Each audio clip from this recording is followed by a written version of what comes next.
Hello, स्वागत है आप सभी का मेरे चैनल में। अभी हम सेकंड सेमेस्टर का जो सिलेबस है वो एक बार देख लेते हैं। तो इसमें आपका इंग्लिश पोइट्री है और मैंने कोड ऊपर लिख दिया है A040201T। यूनिट फर्स्ट में आपका क्या आएगा? यूनिट फर्स्ट में आपका फॉर्म्स ऑफ पोइट्री है, डेफिनेशन एंड मेन फीचर्स है। फर्स्ट में आपका है the sonnet, the elegy, the ode, the epic, the ballad, the lyric and the dramatic monologue. ये आपका फर्स्ट यूनिट में आएगा। देन आपका सेकंड यूनिट हम देखते हैं। सेकंड यूनिट में आपका आएगा स्टैंजा फॉर्म्स आते हैं। स्टैंजा फॉर्म्स जो होते हैं वो आएंगे और आगे चल के ये आपका थर्ड फोर्थ सेमेस्टर में भी काम आएगा। तो चलिए इसको देखते हैं। इसमें है आपका द हीरोइक कपलेट है, उसके बाद है blank verse, the Spenserian stanza and the terza rima है।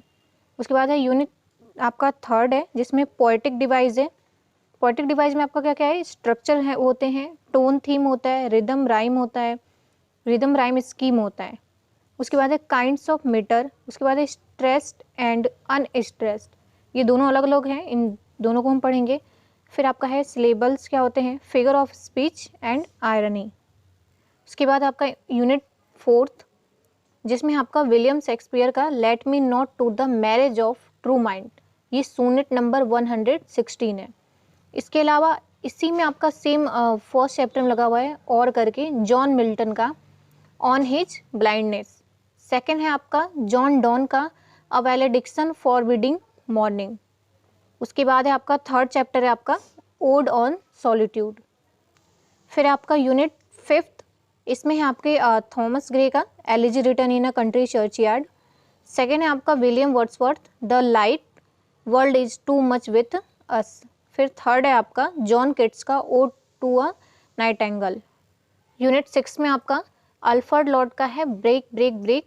एलिजाबेथ बैरेट ब्राउनिंग का है हाउ डू लव दी। उसके बाद है ये फर्स्ट चैप्टर ही है आपका वैसे, लेकिन इसमें जो क्वेश्चन आएंगे इसमें दोनों में से आएंगे, हो सकता है लेकिन दोनों क्वेश्चन अगर दोनों चैप्टर में से क्वेश्चन आते हैं तो और करके ही आएगा, जैसे चैप्टर और करके दिया है। सेकेंड है आपका मैथ्यू एर्नोल्ड का है डोवर बीच। उसके बाद है थर्ड का है Robert Browning the last ride together. फिर यूनिट 7 का है T.S. Eliot son of man from the waste land. उसके बाद सेकेंड है W.V. इट्स का the lake isle of Innisfree. Third आपका फिलिप लैर्किन का है द चर्च गोइंग। ठीक है, आपका यूनिट 8 में है आपका राइटोरिक एंड प्रोसडी है, प्रैक्टिकल क्रिटिसिज्म है।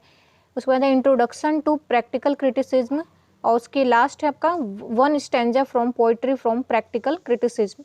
तो धीरे धीरे करके मैं 1 बाय 1 सारे पॉइंट्स लेके आऊँगी। तो आपका सिलेबस इतना ही है। धन्यवाद।